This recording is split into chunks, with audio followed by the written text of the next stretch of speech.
Today I want to talk about the importance of honoring what you get in a vision and following through on your intuitive guidance, regardless of the pressure you feel internally or externally to compromise.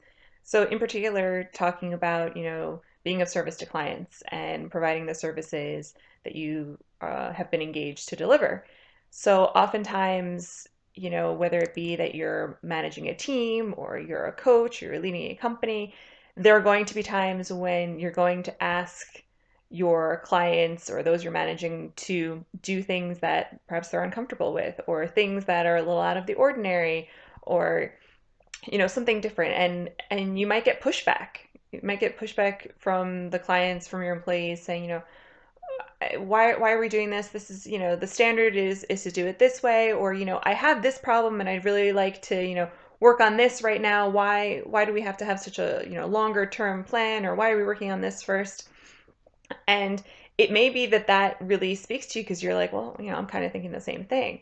Or maybe, you recognize why it is you're doing it, but you also feel this pressure to appease the client, or, to make people happy. And so you kind of justify it as, well, it's not really going to matter at the end of the day if we do this small deviation, what's the harm?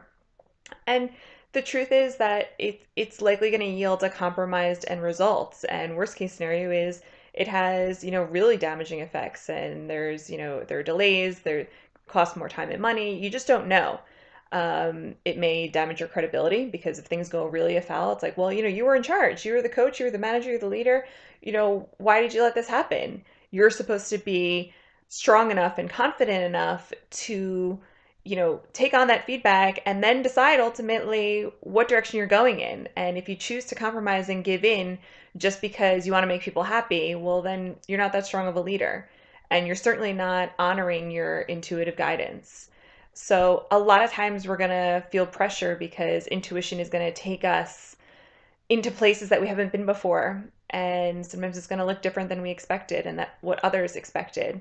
And so it's really to us to make sure that we hang tough, and even in the face of adversity, that we hold that vision strong and continue on. And that's how we're of service to the highest good of everyone. That's it for today. Have a good day. Bye bye.